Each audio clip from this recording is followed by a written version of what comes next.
Hello viewers, welcome to my channel. I'm Hasham. This is the last and final video on inventory management. So far, so many videos I have uploaded regarding each and every concept of inventory management. In examination, you may be asked any of the technique. So many techniques are there: EOQ, determination of levels, ABC analysis, VED analysis, FSN analysis. So this is last and final technique, FSN analysis. In this video, I am going to explain this concept.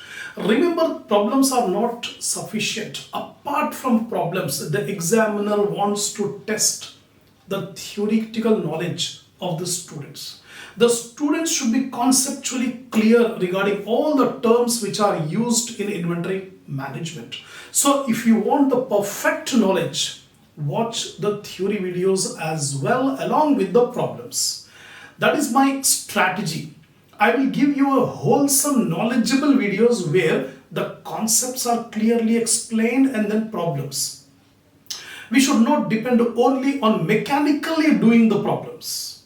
That is the reason why I stress more on theory, because theory is the foundation. Without theory, it is simply mechanical to do the problem without understanding. That is not good. So watch all the theory video from beginning till end. If you have not watched the earlier videos, I suggest you go to the playlist of my channel. Select the subject Financial Management for BBA. Select the videos of inventory management. Be perfect on all the concepts. So before proceeding, before explaining the concept of FSN analysis, take the screenshot of the points, then I'll explain.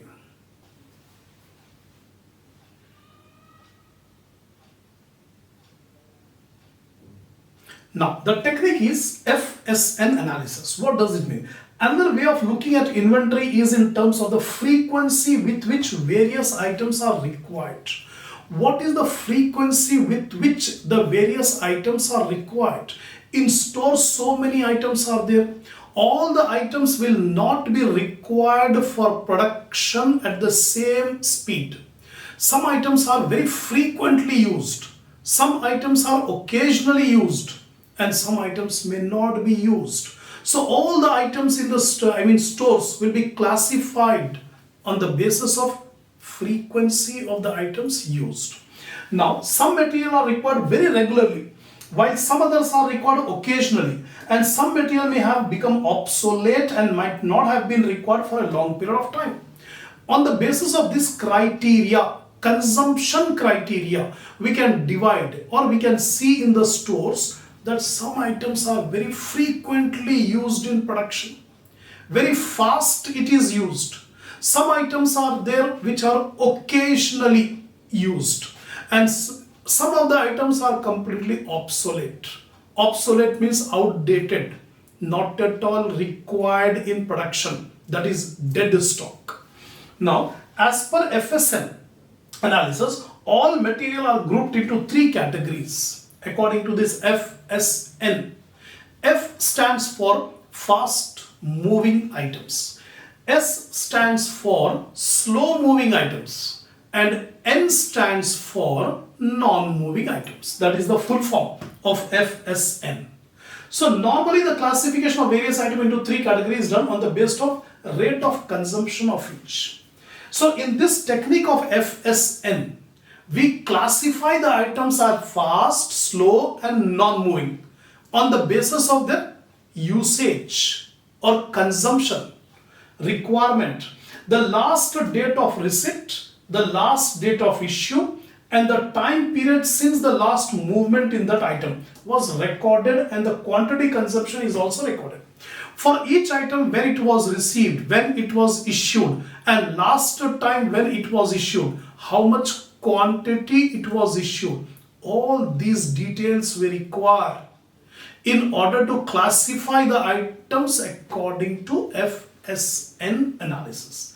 So FN analysis helps the organization in identification of items whose stock at hand are higher and as compared to their rates of consumption, as well as non-moving items whose consumption is nil. We classify the items and want to see which items are frequently used, which items are sometimes used, and which items are not at all used. In this way we classify. It is found that many companies maintain huge stock of non-moving items, blocking quite a lot of capital. See, whenever we maintain inventory, lot of capital will be blocked. So we have seen in practice, many companies are there where lot of capital, lot of funds are blocked in obsolete items, non-moving items. So unnecessary money is blocked.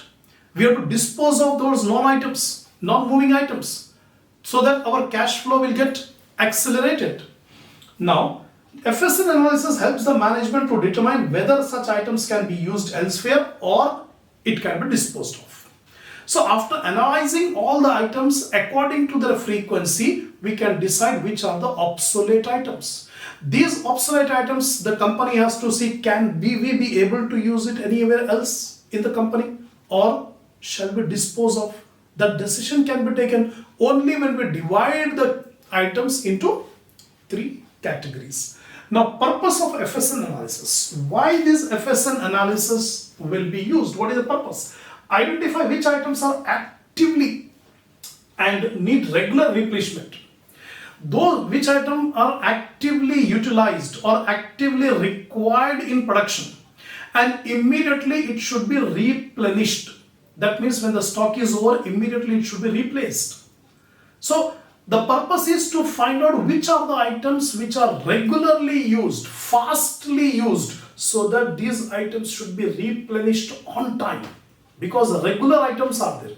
Second purpose, which items are slow moving and need careful monitoring. Some items are there which are not very fastly required but slowly required, and these items have also to be monitored carefully. Then third one, which are non-moving. Non-moving means obsolete, outdated, not at all demanded, not required, and they may need disposal or write-off. So this helps in efficient stock control, space utilization, and cost reduction. By following this technique of FSN, lot of advantages are there. Cost reduction is there, space utilization will be better, and inventory can be controlled. Now, advantages. In examination, you have to write the purpose, advantages, classification, and comparison. All these knowledge you must have. So, advantages. First advantage, helps to optimize inventory levels. Inventory should neither be shortage nor there should be over inventory, overstocking. Both shortage and overstocking should be avoided. If there is shortage, at any time the production may be held up. We cannot be able to satisfy the customers if there is shortage. If there is overstocking, unnecessarily money will be blocked in the stock, so that our profitability will come down if unnecessary idle funds are blocked in inventory. So by using this FSN, we can be able to effectively control the inventory. Reduces storage and carrying cost. If you keep more stock, more storage space is required, more rental charges have to be paid, electricity charges, storage costs, all these costs will increase if we do not control. If we apply FSN, definitely the storage cost, carrying cost will get reduced. Thirdly, identifies obsolete stock. Time to time, a company, a business has to see which are the obsolete stock, outdated stock, for which no demand is there.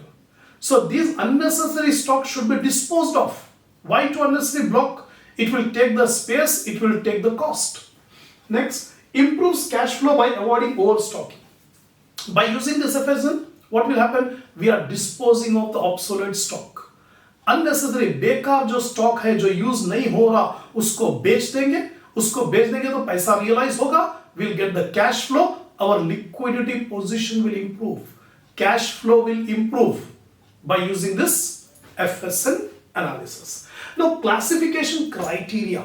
On what basis we will classify the items into FSN? So here in a tabular form, I am trying to explain you category description. Category fast moving, F.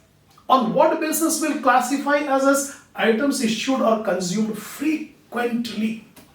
Those items which are consumed, used very frequently, fast, consumption is fast, that category, that item will be put as F, fast moving.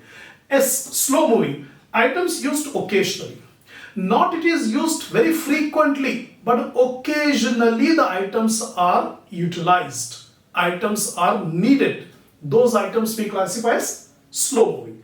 And non-moving, N, items not used for a long time, those items which are there in the stores but not required in production. Idle stock, obsolete stock, not required since a long period of time, those items we put it under N. So this is a classification criteria for deciding the items in FSN. Now lastly, comparison with other techniques. In examination, if you write this comparison, the examiner will be more convinced that student understood the concept. So what is the comparison between these three types? ABC, VED, FSN. ABC analysis, it classifies the items according to the value of consumption. The criteria here is value. On the basis of value of the items, we classify the items into A, B, C. Most costly, highest costly item, A category. Least costly item, C category. That's it. Now, VED analysis, vital, essential and desirable. This classification, the base of classification is criticality to the operations. How critical to production material. If there is non-availability of an item will completely devastate to the production, that will be categorized as vital items. Essential, but very much important items. Because if there is a shortage of this item, the complete production will become inoperative. Vital item. Essential items are also important items because it will also affect the production, but the operation will not be stopped. Huge loss we will incur if we do not have essential items. And desirable items are those items whose effect on production will be negligible. Very small effect, small loss we will incur if we do not have desirable items. So on the basis of criticality, we have divided into VED. Now lastly, just now I have explained FSN analysis. On what basis we will classify movement or usage of items. How fast the item is moving. How frequently the item is required in production. If it is required regularly, very fast, we call it as fast moving item. If the items are not so fast, but occasionally it is required, slow moving. An obsolete item, not at all moving since a long period of time. This is the basis of classification. So I have explained the complete detail of FSN analysis. Hope you understood my lecture. If you are satisfied, give a like to the video. Share my channel among your groups, among your friends, so that more students can watch the video and enhance the knowledge and get a lot of success in their exams. And subscribe my channel if you have not yet subscribed, because what I have seen, the non-subscriber viewers are over 60%, and only less 30% of my viewers have subscribed. Please do subscribe. It will motivate me, so that more and more videos I can be able to upload for your benefit. And in the comment, write from which country you are watching the video, because apart from India, so many countries I have seen in the analytics, so many countries my video is being watched. So give in the comment from which country, to which university you belongs, so that I can be able to understand. I can be able to improve more and more better videos I can be able to upload. And apart from that, membership club is there. You can subscribe to that membership club and become member, and exclusive videos you can be able to watch. So inshallah, I'll take up the problems on receivables management and inventory management in the coming videos.